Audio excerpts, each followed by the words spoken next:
Hi everyone, it's Captain LJ here. I'm at Anglers and I just dropped off a nice order of Rain Minnows. We got them a very nice variety of colors in stock now. I'm not sure how long they're gonna last. And I thought that while I was here, I would talk to everyone about how to rig these Rain Minnows, okay?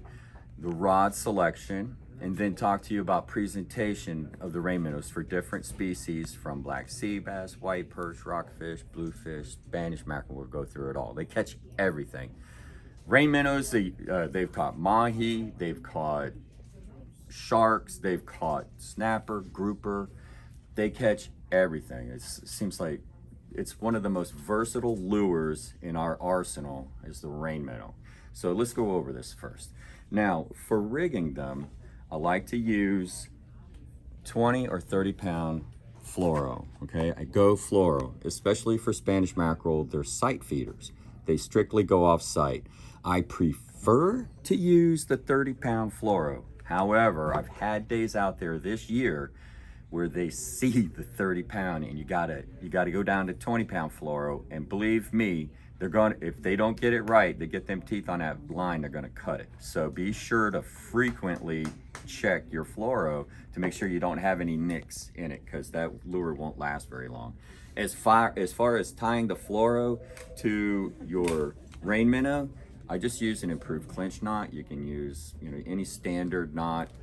They all work. I don't bother with a loop knot or anything like that. I tie it directly to the Rain Minnow, okay? Of course, I take my fluoro and I tie it straight onto my braid. I like to use this X9 from Berkeley in the high vis. And in fact, this is a 4000 series Procyon, and I also have a 3000 series Procyon. So as far as the rod goes, I like a fast tip or a moderate fast tip. Probably one of your topwater rods would work for this very well. I prefer it to be at least 7 foot. And the reason I say that is these Spanish and the Bluefish, they're boat shy. So they know they've been pressured quite a bit so far this year. And sometimes you got to cast over 100 feet out, and you just really got to sling it out as far as you can. And so since I'm talking about casting, be sure, I like to, the balance of your rod is right here, and I'm always holding my rod up high onto the front with my strong hand. I'm right-handed, so my right hand is up here. And I always take my free hand and put it on the butt. And what this will do, it'll do two purposes. It'll increase your accuracy, because a lot of times you have to cast that Rain Minnow. You're guessing and predicting by watching the way that they sky out of the water, which direction they're gonna go, and you need to put it right in front of them. And so by putting your hand here, it's gonna help you reach those when they're very far away from the boat and give you more accuracy. And just bring it back, and that 7 foot rod is gonna help you get that bait to that fish. And don't let go of either hand when you cast, okay? And that'll really give you that ability to take your free hand here and help you with two hands sling that thing out there as far as you can to reach those fish. Okay, so let's talk about different techniques with the Rain Minnow. How do I fish it? Well, I'm going to be targeting, when I'm targeting bluefish and Spanish mackerel, just like I said, I'm going to get it out there, try to predict what direction they're going, get that Rain Minnow in front of them, and I take my hand, I like to put my forefinger up here in front, and I'll put my tip to the water. My rod tip is down, and I make an L with my rod and my line to where I cast it. It's an L with my rod and my line to where I cast it for that Spanish or bluefish, and I will burn it. Like, I got this 4000, I'm not kidding, I burn it. Sometimes my lure is skipping across the surface of the water, and then Spanish jump right out of the water and nail it. Now, sometimes they're not that aggressive, and you got to slow it down. So what I'm going to do is, I got an L with my rod and my line, and I'm going to burn it like 7 cracks. And I'm going to tip, tip. Don't let no slack in your line. Just tick, tick, tick, burn it. Tick, tick, tick, tick, burn it. And then tick, tick, tick. And then as soon as you start tapping it, they'll come in and get it.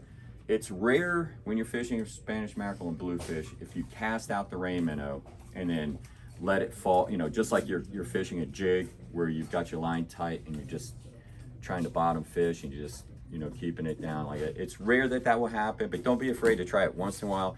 It's not one of the best techniques, but those two techniques where I told you to burn it in as fast as you can, or pause it and just tap it like this. Tap, tap, tap, tap, tap, tap.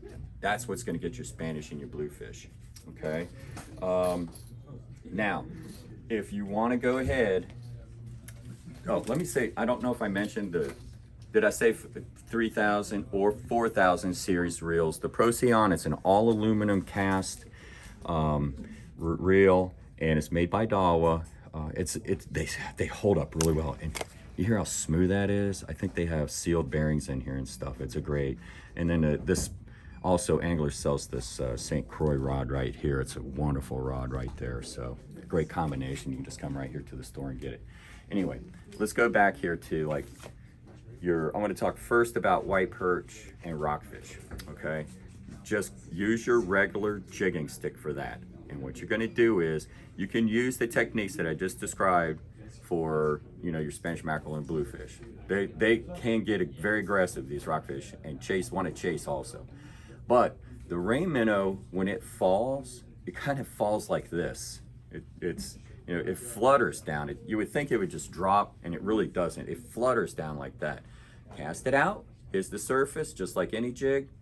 Just keep your line tight, no slack in your line, and just tick it down to the bottom, and then tick it right back up to the boat. If you're fishing for sea trout, I got a nice 20-incher, and I got it by casting it out, letting it reach the bottom, and just let it lightly come across, bouncing across the bottom with a moderate action on it, and it flutters down flat like this, and you pick it up and it'll flutter down flat, and that's where that's going to happen. Okay, let's get into your white perch, and let's get into your black sea bass. So what I'll do with my rain minnows when I'm targeting those fish, get on structure, and I take a small piece of squid and I tip my hooks with a small piece of squid. Just get some frozen squid, have a cutting board on your boat, and cut them into small pieces. Black sea bass are master bait robbers. Their teeth kind of fold back into their mouth, so when they grab something, they really pull it off. They'll yank it right off the hook. I don't recommend paddle tails for black sea bass, and here's why. They will pull off those little twister tails, and they will swallow them, and they're not necessary. Don't go there. If you do want to use a bucktail or something like that, don't add soft plastic to it. It's bad for the fish, and eventually they're not going to be able to digest it, and it might kill those fish. It's really a bad idea for twister tails. All right, everyone, I hope that helps you to be successful out on the water, and good luck, and come on into Anglers and see what they got. Thanks for watching.